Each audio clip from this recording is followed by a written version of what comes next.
இதை கட்டலாம் முடியாது. அந்த கைப்பிடி பார்த்திங்கன்னா இதை டிஸ்டர்ப் ஆகாது, மேலேயே தான் பின்னிடுவோம், இது கட்டிடுவோம். இது வந்து இது ரெண்டும் நம்ம தனித்தனியாக இப்போ போடுற மாதிரி இருக்கும். ஆனால் இது கட்ட முடியாது. கரெக்டாக பார்த்து சென்டர் பார்த்து மட்டும் எடுத்து வச்சுக்கோங்க. ரன்னிங் ஒயர், இதுக்கு 2 ஒயர் தேவைப்படுது. ரன்னிங் ஒயர் தான் நம்மளுக்கு தேவைப்படும். ஓகேங்களா? அதுக்கு இதுலேருந்து 4 மடங்கு ஒயர் தேவைப்படும். கைப்பிடியோட அளவுலேருந்து 4 மடங்கு தேவைப்படும். ஏன்னா 2 ஒயர் வச்சு பின்னுறதை இது சிங்கிள் ஒயரில் பண்ணுறதுனால 4 மடங்கு ஒயர் தேவைப்படும். அதனால் நம்ம எப்போவுமே ரன்னிங்கில் எடுத்துக்கிட்டால் பெஸ்ட்டாக இருக்கும். அதை உள்ளே கொடுத்து ஒரு பக்கத்தை சின்னதாக எடுத்துக்கிறேன். சரிங்களா? ரன்னிங் ஒயரை இப்படி பக்கத்தில் வச்சுக்கிறேன். இப்படி வச்சுட்டு இங்கே பாருங்கள், கையை பாருங்கள், இந்த ஒயர் இருக்கா இப்படி அடியில் இங்கேருந்து அடி பக்கமாக வரணும்.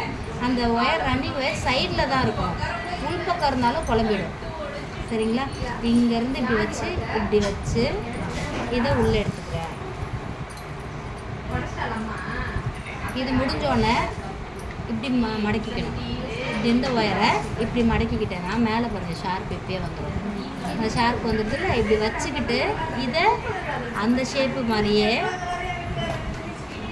எப்படின்னா இங்கேருந்து அடியில் அந்த ஒயரை நான் ஒன்றுமே பண்ணல, இங்கேருந்து அப்படியே மடக்கி அடிப்பக்கமாக அப்படி வச்சுக்கிட்டேன்னா இதை அந்த ஒயரை உள்ளேருந்து போயிடும்.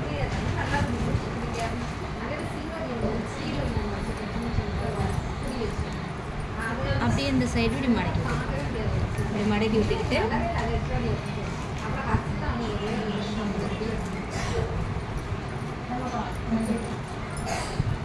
இந்த ஸ்டார்டிங்கில் அந்த ஒயர் ஃபினிஷிங் வராது, போக போக தான் அது கரெக்டாக வரும்.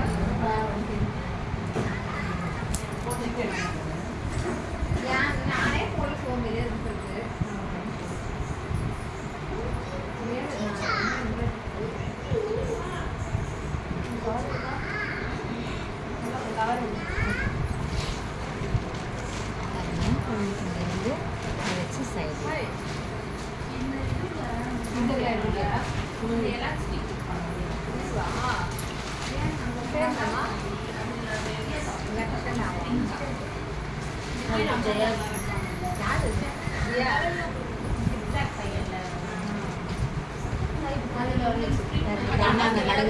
ஷார்ப்பு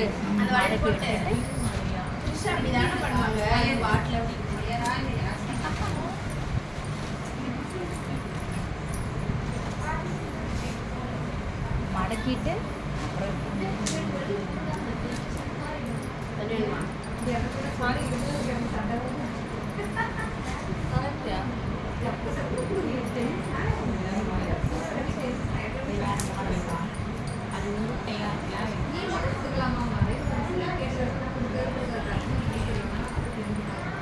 இது கை கீழ்ப்பக்கம் அழுந்தவே அழுந்தது, ஃப்ளாட்டாக இருக்கும் கீழ்ப்பக்கம், நல்லா இருக்கும்.